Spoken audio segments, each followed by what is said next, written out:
नमस्ते सदावत से मातृभूमि। दोस्तों स्वागत है आप सबका टेक्निकल अस्त में। दिन भर 11 स्पेस डिफेंस और इंटरनेशनल गलियारे से चलिए इस वीडियो में एक करके जान लेते हैं। 2021-2022 के रक्षा बजट में भारत बढ़ोतरी कर सकता है और ऐसा भारत चीन के साथ बढ़ते हुए तनाव को देखकर कर सकता है, क्योंकि चीन की सीमा पर अभी भी हालात गंभीर बने हुए हैं। 2020-2021 में भारत ने उच्च ऊंचाई पर रहने लायक कपड़े और हल्के टैंकों के लिए वैश्विक बाजारों से बात की, जो कि लद्दाख स्टैंड ऑफ के बीच सामने आई। हालांकि ऐसा कहा जा रहा है कि वर्तमान में मंदी में भारतीय अर्थव्यवस्था के साथ सवाल ये है कि हम चीन की चुनौती के लिए योजना और बजट कैसे तय कर सकते हैं, खासकर की सीमाओं से लेकर साइबर स्पेस तक। और ऐसे में बजट 2021-2022 में किन किन चीजों की आवश्यकता पड़ने वाली है और खासकर की चीन के साथ तनाव को देखते हुए उस पर विचार किया जा रहा है और ये नतीजा निकाला जाएगा कि रक्षा बजट में और कितनी बढ़ोतरी की जानी है। भारत सरकार ने सैन्य प्लेटफॉर्म के निर्यात का समर्थन करने के लिए एक समिति की स्थापना की है। 30 दिसंबर को एक बयान में मिनिस्ट्री ऑफ डिफेंस ने कहा था कि नई समिति कोस्टल सर्विलांस सिस्टम, रडार और वायु प्लेटफॉर्मों और आकाश मिसाइल प्रणाली सहित प्रमुख सैन्य प्लेटफॉर्मों की अंतर्राष्ट्रीय बिक्री के लिए तेजी से अप्रूवल प्रदान करेगी। समिति ने कहा कि इसमें भारत के रक्षा मंत्री, विदेश मामलों के मंत्री और देश के राष्ट्रीय सुरक्षा सलाहकार शामिल होंगे, जो सरकार की राष्ट्रीय सुरक्षा परिषद का नेतृत्व करते हैं।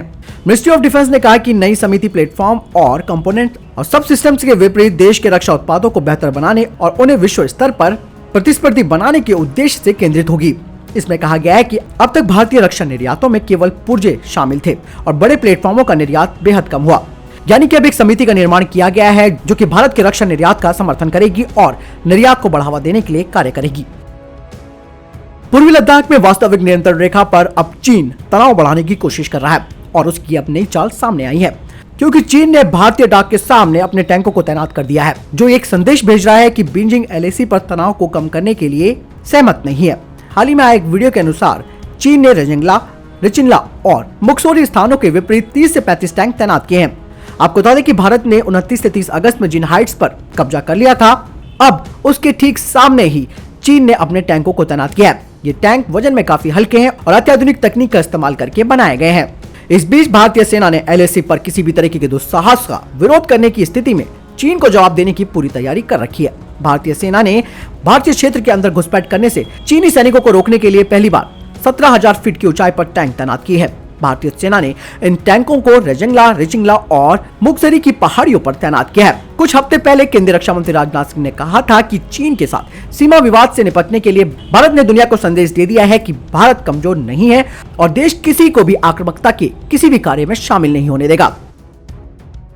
कुछ खास फील्ड में उभरते हुए स्टार्टअप तक भारतीय सेना अपनी पहुंच बना रही है। सेना का ये कदम आत्मनिर्भर भारत अभियान में मदद करेगा। इसी के चलते भारतीय सेना की एक विंग ने हाल ही में एक वेबिनार का आयोजन किया था। सेना के साथ मिलकर कारोबार करने के इच्छुक 89 स्टार्टअप से जुड़े युवाओं ने इसमें हिस्सा लिया और अपने अपने फील्ड के प्रोजेक्ट की प्रस्तुति की। सबसे खास बात ये रही कि सेना ने 13 कुछ खास प्रोजेक्टों को चुन लिया है। अब सेना उस पर विचार कर रही है। सेना की दूसरी विंग हर तरीके से उन प्रोजेक्टों को परख रही है।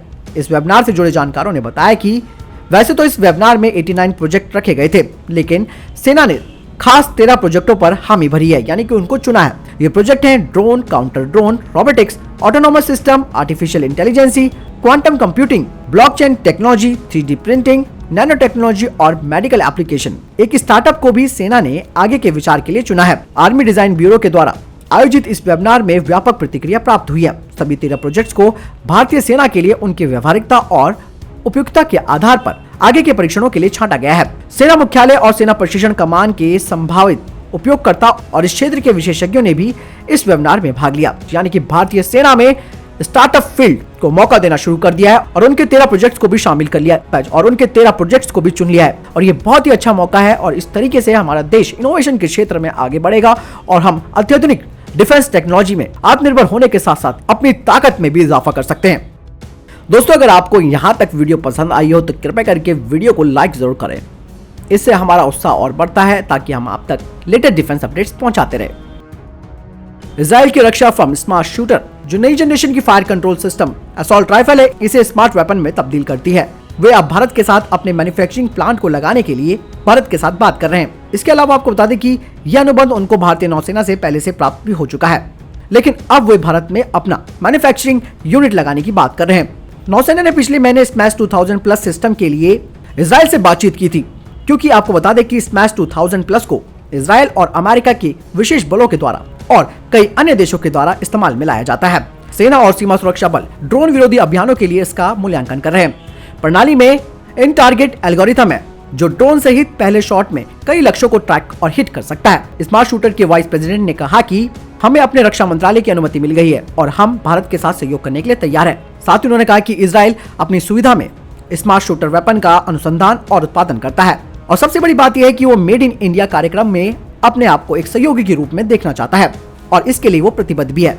यही नहीं, इसके अलावा स्मार्ट शूटर सिस्टम की जो इंटेलेक्चुअल प्रॉपर्टी है और तकनीक वो इजराइल के पास है और इसीलिए इस तकनीक को भारत को स्थानांतरित करने में कोई समस्या भी नहीं होगी। आपको बता दें कि जिस तरीके से आधुनिक युद्ध क्षेत्र काफी जटिल होता जा रहा है, ऐसे में स्मैश सिस्टम के साथ एक सैनिक को बस ये तय करना होगा कि वो किस पर गोली चलाना चाहता है। प्रणाली को ज्यादातर मामलों में संशोधन की आवश्यकता के बिना ही असॉल्ट राइफल पर तय किया जा सकता है और स्मैश 2000 युद्ध के मैदान में एक सैनिक के कार्य करने के तरीकों को बदल देगी। जम्मू कश्मीर राष्ट्रीय राजमार्ग 270 किलोमीटर के साथ डबल ट्यूब 8.5 किलोमीटर लंबी बनिहाल काजीगुंड सुरंग पर काम पूरा होने वाला है और मार्च में यातायात खुलने की संभावना है। 2100 करोड़ रुपए की परियोजना का काम जून 2011 में नवयुग इंजीनियरिंग कंपनी के द्वारा शुरू किया गया था और पूरा होने पर ये जम्मू प्रांत में बनिहाल और दक्षिण कश्मीर के काजीगुंड के बीच सड़क की दूरी को कम कर देगा। वर्तमान में 35 किलोमीटर से 16 किलोमीटर और जवाहर सुरंग को बाईपास करेगा। नवयुग इंजीनियरिंग कंपनी ने कहा कि भीतर और बाहर का काम अंतिम चरण में है और हम मार्च के अंतिम सप्ताह में इसे यातायात के लिए खोल देंगे। अप्रचलन और रखरखाव के मुद्दों का सामना करने वाले आयातित एरोस्टेट में निगरानी उपकरणों का उपयोग करने के साथ भारतीय वायुसेना स्वदेशी मार्ग के माध्यम से इन्हें बदलने को विकसित करने की व्यवहार्यता तलाश कर रही है। वायुसेना के मुख्यालय ने भारतीय उद्योगों, अनुसंधान और विकास प्रतिष्ठानों और साथ ही शैक्षणिक संस्थानों को देखा है जिनके पास आवश्यक तकनीक विशेषज्ञता है और वित्तीय क्षमता है और साथ ही विमानन संबंधित सैन्य ग्रेड उपकरण विकसित करने और परीक्षण करने का अनुभव है।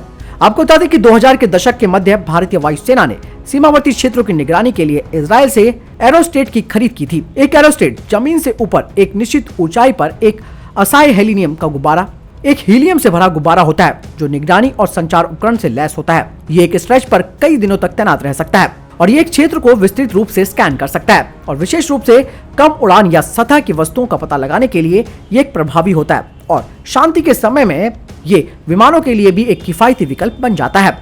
वायुसेना के पास अपने एरोस्टेट के साथ परिचालन और रखरखाव संबंधी कई मुद्दे हैं। 1999 में कारगिल संघर्ष के बाद सीमा प्रबंधन को और ज्यादा व्यवस्थित करने और निगरानी क्षमताओं को बढ़ाने की सिफारिश की श्रृंखला के रूप में एरोस्टेट की खरीद उसका एक हिस्सा था। भारतीय वायुसेना के द्वारा स्वदेशी बनाने के लिए जो उपकरण मांगे जा रहे हैं उनमें दोनों एयरबोर्न सेगमेंट शामिल है जो इलेक्ट्रॉनिक और संचार संकेतों के साथ साथ ग्राउंड आधारित सेगमेंटों का पता लगा सकते हैं। यानी कि इजराइल से लिए गए इन एरोस्टेट में भारत अपने स्वदेशी उपकरणों को लगाकर अपनी निगरानी क्षमता को बढ़ाना चाहता है। हालांकि ये तरीका अब काफी पुराना हो चुका है लेकिन अभी भी ये काफी प्रभावी है और ऐसे में भारत अब निजी उद्योगों को, शिक्षण संस्थानों को देख रहा है जो इस प्रोग्राम में आकर स्वदेशी रूप से उपकरणों का निर्माण करें ताकि भारत की निगरानी प्रणाली और ज्यादा मजबूत बन सके। तो दोस्तों ये थे अभी तक के टॉप डिफेंस और स्पेस अपडेट्स। वीडियो के संबंध में कोई प्रश्न जवाब या आपका कोई सवाल आप कमेंट सेक्शन में लिखकर जरूर पूछ सकते हैं। बहरहाल इस वीडियो के लिए इतना ही, मिलता हूं वीडियो के साथ, तब तक अपना ख्याल रखिएगा। जय हिंद, जय भारत।